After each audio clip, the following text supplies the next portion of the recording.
Nouvelle du Canada, on a appris que l'un des deux frères suspectés d'être à l'origine de la tuerie au couteau a été retrouvé mort. Il s'agit de Damien Sanderson. La traque se poursuit pour tenter d'arrêter son cadet, Miles Sanderson. 10 personnes, on le rappelle, ont été tuées et 18 autres blessées dans la province de la Saskatchewan. On retrouve notre correspondante Catherine François en direct de Montréal. Catherine, bonjour.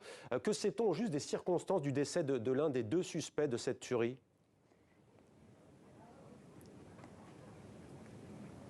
Alors, on sait son corps a été retrouvé près d'une des scènes du crime sur le territoire de la nation Cree James Smith. Donc, et selon l'hypothèse des policiers, eh bien, il était blessé avec des blessures qu'il n'aurait pas pu s'infliger lui-même. Donc, deux théories, soit c'est son frère qui l'a tué, soit c'est une des victimes qui s'est défendue et qui lui a porté des blessures qui lui ont finalement été fatales. Ce qu'on sait, c'est que son frère est toujours en cavale. Les policiers poursuivent leur traque, surtout autour de Regina, la capitale de la Saskatchewan.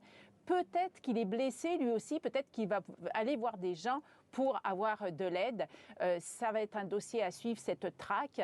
Et ce qu'on sait également, c'est que ce suspect qui est en cavale, eh bien, il avait un lourd passé criminel. En fait, il était recherché par les policiers depuis le mois de mai parce qu'il était en libération conditionnelle. Il devait rencontrer son agent de libération conditionnelle. Il ne l'a pas fait, donc les policiers sont à sa recherche.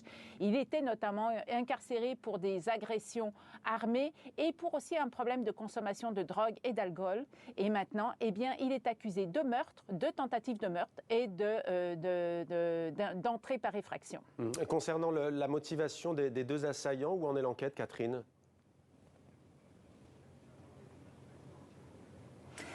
Alors, les policiers sont assez avares en informations sur la suite de leur enquête. On se pose encore la question, mais qu'est-ce qui a motivé ces hommes à se livrer à un tel massacre?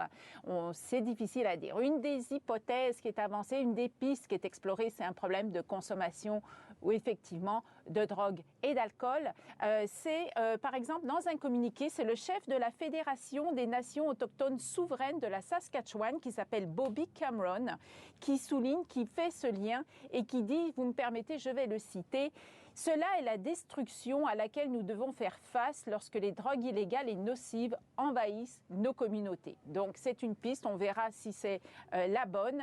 À noter, Mohamed, également que la communauté Cree James Smith a demandé aux médias de laisser ses membres tranquilles, de vivre toute cette période difficile sans la présence des médias et des curieux.